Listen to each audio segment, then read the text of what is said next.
இறுதியாக ராஜமௌழி அவர்களுடைய இயக்கத்துல ட்ரிபிள் ஆர் அப்படின்ற திரைப்படம் ரிலீஸ் ஆச்சு. அந்த படம் பாத்தீங்கன்னா சூப்பர் ஹிட் எடுத்த நிலையில அந்த படத்துல வந்த ஒரு பாடலுக்கு ஆஸ்கர் விருதுமே கிடைத்தது. தற்போது மகேஷ் பாபு அவர்களை வைத்து ஒரு புதிய படத்தை இயக்கிட்டு இருக்காரு ராஜமௌழி. இந்த படத்திற்கு வாரணாசி அப்படின்னு தலைப்பு வைத்திருப்பதாக சொல்லப்படுது.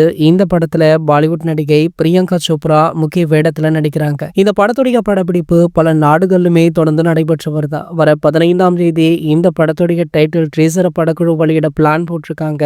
சோ இந்த தகவலை அதிகாரப்பூர்வமாகவுமே அறிவிச்சிட்டாங்க. இந்த நிலையில பாத்தீங்கன்னா இந்த படத்துல ரஜினி சார் ஒரு முக்கிய கதாபாத்திரத்துல நடிப்பதாக சொல்லப்படுது. ஆன்மீகத்தை மையமாக கொண்ட ஒரு கெஸ்ட் ரோல் இந்த படத்துல இருக்காம். அதை பற்றி கேட்டறிந்த ரஜினி சார் அதுல நடிக்க ஆர்வம் காட்டியிருப்பதாக சொல்றாங்க. சோ கூடிய விரைவிலேயே இதற்கான முறையான அறிவிப்பையுமே நம்ம ராஜமௌழி அவர்கள் அறிவிக்க இருக்காரா. சோ அது மட்டுமல்லாமல் இந்த படத்துடைய ப்ரோமோ வீடியோ வெளியீட்டுல சூப்பர் ஸ்டார் ரஜினிகாந்த் அவர்கள் கலந்து கொள்ள உள்ளார் அப்படின்ற தகவல் வைரலுமே ஆகிட்டு இருக்கு. மேலும் பாத்தீங்கன்னா இந்த படம் மட்டுமல்ல, ஃபியூச்சர்ல ராஜமௌழி அவர்களும் ரஜினிகாந்த் அவர்களுமே இணைந்து ஒர்க் பண்ண அதிகப்படியான வாய்ப்புகளுமே இருக்கு. சோ ராஜமௌழி அவர்கள் ஆல்ரெடி சூப்பர் ஸ்டாரிடம் 2 கதைகளை சொல்லியிருக்காரு.